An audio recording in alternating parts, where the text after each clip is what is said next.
Hello, I'm the masked amp. I've got a mask and I'm an amp, which also stands for approved mental health professional. So, today I'm going to talk about death and fire bunnies.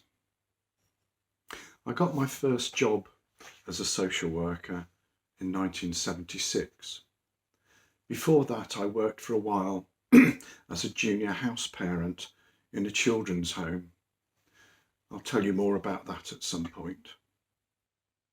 As well as my day job of being a mental health social worker, I did shifts in the local out-of-hours social work team for about 14 years throughout the 1980s and 1990s.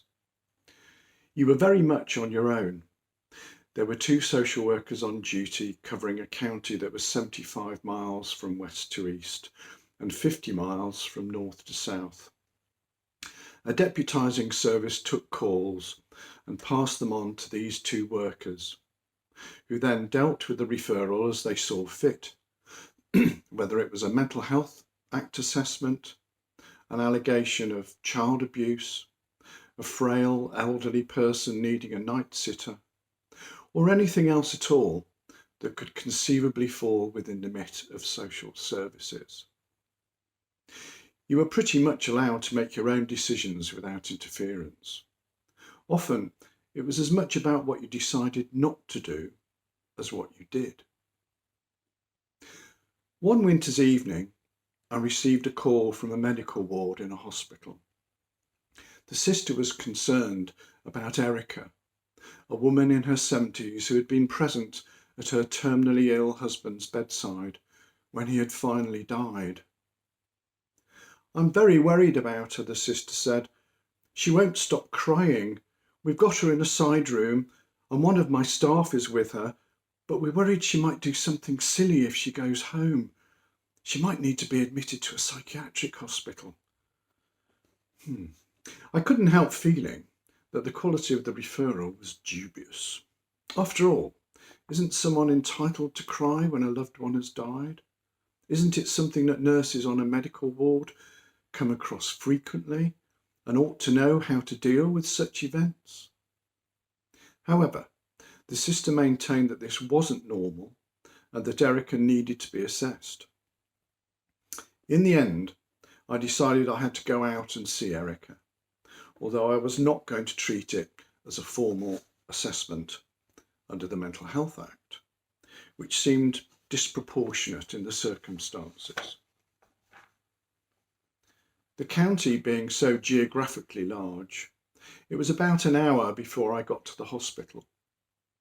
Erica was in a side room. She was no longer crying and seemed quite composed. "I'm very sorry you've been bothered," she said. "As you can see, I'm quite all right now. But Jimmy and I have been married nearly 50 years, you see, and I'm going to miss him."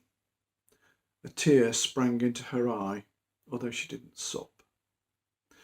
"Do you have any relatives nearby? Any children?" I asked gently. "Jimmy and I never had children. I've got a sister, but she lives 200 miles away. I don't want to bother her. I promise, I'll be all right." "What would you like to happen right now?" "I've paid my respects. I've said my goodbye. I don't want to stay here any longer. Jimmy isn't here now. He's somewhere else. I'm tired. I'd like to go home." "Would you like me to take you home?" I asked. "I don't want to put you to any trouble." "It's no trouble." Her home wasn't far away, and we were soon at her dark cottage. She unlocked the door and I followed her inside. The house was clean and tidy, displaying the love she had had for their home, but it was cold. She didn't have any central heating. I noticed a tiled 30s fireplace with a fire grate and a bucket of coal by its side. "Shall I light the fire for you?" I asked her. "Have you got any firelighters?" "I don't use firelighters," she said. "I just make some fire bunnies." Fire bunnies? What are fire bunnies? Don't you know what fire bunnies are? I shook my head. Can you show me? Come and watch me, she said, getting a newspaper and kneeling down by the fire. I observed as she took a sheet of newspaper and rolled it into a long tube. Then she tied it into a loose knot and popped it into the grate. She continued to do this until she had used up the newspaper. Then she laid a few pieces of kindling wood on top and finally added a few lumps of coal. Once she was satisfied, she struck a match and lit one of the fire bunnies. The fire very soon flared up, the fire bunnies providing a rapid and efficient source of heat, catching the kindling, and soon the fire was blazing away and bringing warmth into the room. That's amazing, I said, genuinely impressed. I've never heard of fire bunnies before. What a good idea. I've got a wood burner at home. I'll have to try that next time I'm lighting a fire. Her face lit up with pleasure. Oh, I've known how to do that since I was a little girl. My mother taught me. Would you like a cup of tea? She made us a cup of tea and we sat in front of the fire while she told me about her mother and her father and even her grandmother, and about Jimmy, of course. By the time I left, I was satisfied she was safe to be alone. She was best at home.